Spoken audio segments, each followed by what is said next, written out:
in Texas. Just an absolute horrific calamity. Dozens of children at a camp, at multiple camps along this Guadalupe River, which apparently is one of the most dangerous rivers for flash flooding in the country in Texas. The speed in which this thing goes from like almost a dry riverbed to a small lake is just astonishing. Here, well, let's just give you a sense of this is a time-lapse video. It starts at 5:10, I guess, a.m. on July 7th. And it goes so quickly. Or no, it's the 4th. On the 4th. They did the reverse, so. And you can see, like, within minutes, the thing just gets huge. I was reading also that it was particularly acute because there had been such little rain that the doesn't perk. It's so flat it almost just like glides across. Well, the drier it is, when the soil is that dry, right, it just does not absorb the water as easily. And so it just, like you say, just slides right off it, and just rather than actually sinking into the ground on some level. I mean, people can go, just with your houseplants, if you allow them to go that long, you can see the difference. A horrific tragedy. And but the bottom line is,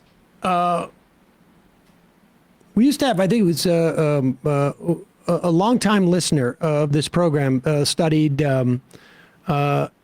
catastrophes, and he said there's no natural catastrophes. Nature happens. The catastrophes happen when we as a society are incapable or have done things that make us more vulnerable to these things than we should be. And, over time you learn we don't build on marshes. We don't build on floodplains. But we also measure, we know how great a flood it's going to be, and we build commensurate to that. You don't build buildings in an earthquake zone unless you have built them in a way to sustain earthquakes. And there are other places where, there are buildings that you can build in parts of the country that don't get hit by tornadoes or hurricanes on a regular basis that you can't build in other areas. And what we're dealing with now is a multi-pronged catastrophe. One being that things like this are going to happen more and more and more because of climate change. Can we say there's a one-to-one relationship between this and climate change? Probably not, but we could probably say that there's a 1 to 7/8 relationship. Because the odds of these 1 in 1,000, 1 in 100 year weather events begin to happen more and more and more, and don't become 1 in 100 years or 1 in 1,000 years. They end up becoming 1 in 50 years, 1 in 25 years, 1 in 15 years, et cetera, et cetera. We heard this about the Los Angeles fires. Yep. Oh, gosh, this is once in a century. And that's clearly not the case. Yeah, it's flooding here. But of course, we're going to have increased intensity of wildfires and more flooding. And hurricane season hasn't even hit. And the other aspect of that is the level of preparedness that we have for these things. And to be clear, I've talked about this dynamic. 80% of healthcare costs are borne out by 20% of the people. There's also a dynamic where if you're going to protect 80 people from dying in Texas, you're not going to be able to pick and choose where around the country those 80 people might be vulnerable. Oh, it's Texas. It's on this river. Oh, it's in Kansas on this tornado alley. It's going to be inefficient to protect people, because you're going to be paying essentially like insurance. You're going to be paying to avoid the worst case scenario, and it very well may not happen in that one area in which you're paying for it. And the only way that you know is if you're paying for all the areas. Here are the local officials speaking about why campsites were not evacuated. Now, again, this happened very quick, but listen to this.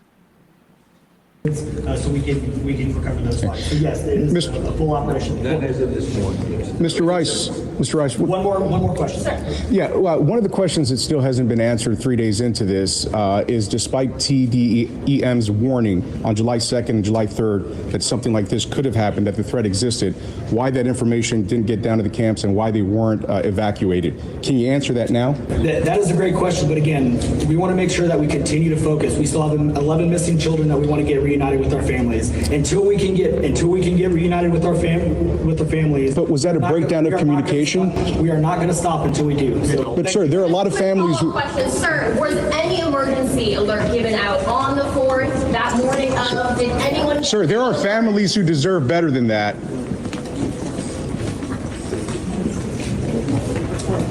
Gosh, that reminds me so much of the Uvalde fallout and the complete down in Texas passing off of responsibility from official to official until basically the families had to be satiated with the horrible response that they got. At other points, those same officials were talking about there was a failure to hear from the National Weather Service to predict this.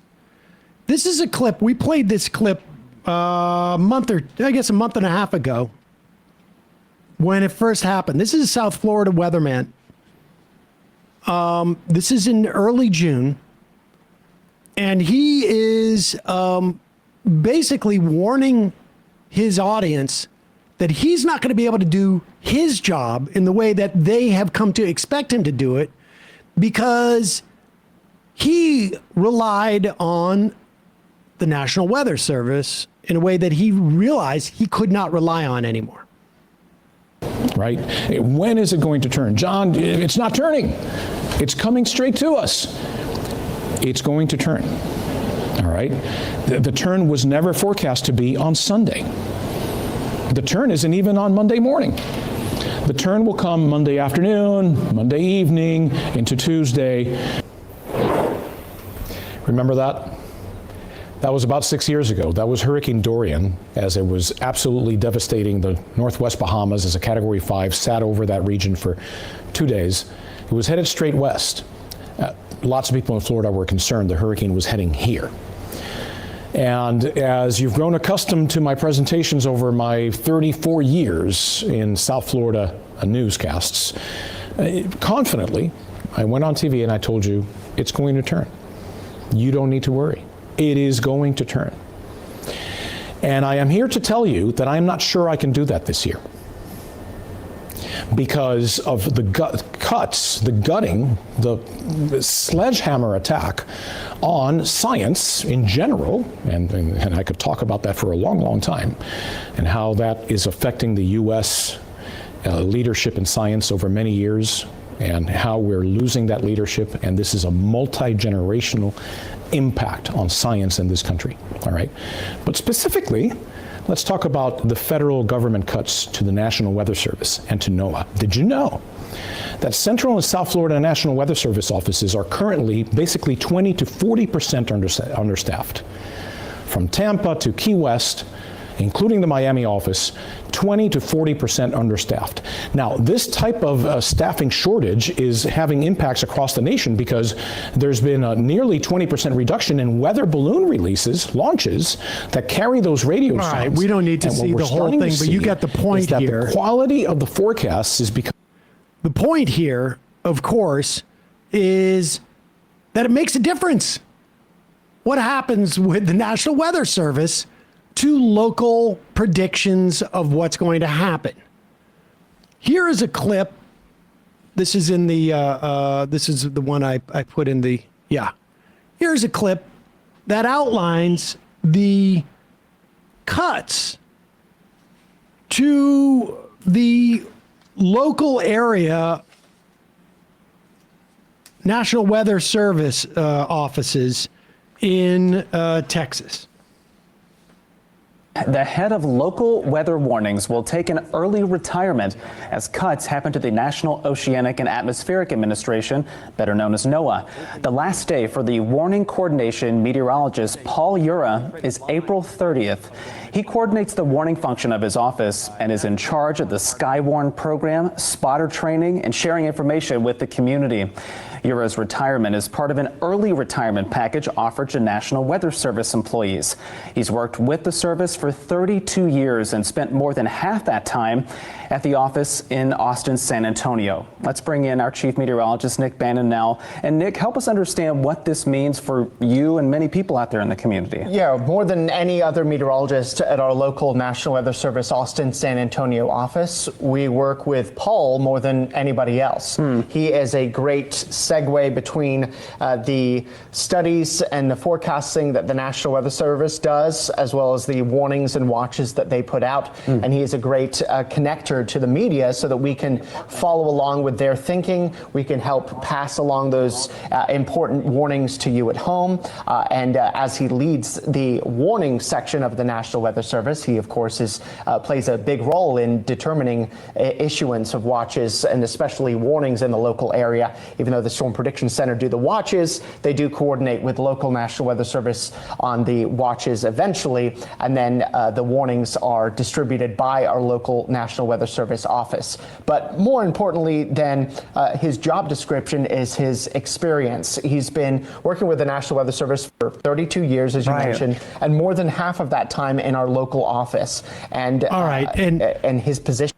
Can we say with 100% certainty that if these cuts, these slashing that had not happened on the national level by DOGE and by the Trump administration, Project 2025. Project 2025 lays it out. Like, Rust vote's still there. There's a lot of, I think the press is focusing on DOGE a lot, which they should, but Elon Musk is out of the administration now. Rust vote and Project 2025, they're executing this currently. They are currently doing this, and I think we may have even like a tweet in the, I think it's page 674 off the top of my head, if I recall correctly, where Project 2025 talks about these cuts because these agencies promote the idea that climate change is real and that we can do something about climate change. Now, at the very least, what agencies like this do in terms of climate change is acknowledge its existence and say we have to change the way that we live. Now, ultimately, the problem is that when climate change becomes more and more extreme, the options available to us in how we are to live become narrower and narrower. You can't live in Miami because it's underwater. Yep. You can't rely on certain foods because there's not enough farmland that is, capable of providing this food. You can't live in this area because of the storms. New York Times reported more on those cuts. According to the New York Times, the San Angelo office of the National Weather Service was lacking a senior hydrologist, staff forecaster, and a top meteorologist. The nearby San Antonio office also had vacancies for a warning coordination meteorologist and science officer, roles that are designed to work with local officials to plan for floods. Times reports that the warning coordination meteorologist left after taking early retirement, an offer that the Trump administration had used across the agencies to try and shed staff. We just saw that news report. Times also reports that while some open roles may predate the current administration, the current vacancy rates at both the San Antonio and San Angelo National Weather Service offices are roughly double what they were in January. I mean, that would make sense, right? Like the numbers are 24,000 employees at NOAA that were fired, reinstated, then refired. And that's just that one agency. And the bottom line is this. The Republicans have never cared about climate change. They have deployed all sorts of different things to argue that it doesn't exist, then to argue that it's not man-made, then to argue that technology is going to take care of it. At the end of the day, it is because they do not believe it is the role of government to protect its citizens. That's it. They don't believe that. It's inefficient because, yes, of course it's inefficient. We don't know where the next flash flood is, which is why you need forecasters and warning systems in areas where you may never use them. We haven't used this warning system in 50 years. What's the point of it? I mean, this is fundamentally the ideology that they have. And you can see it across the board. That is how they can go and kick millions of people off of Medicaid.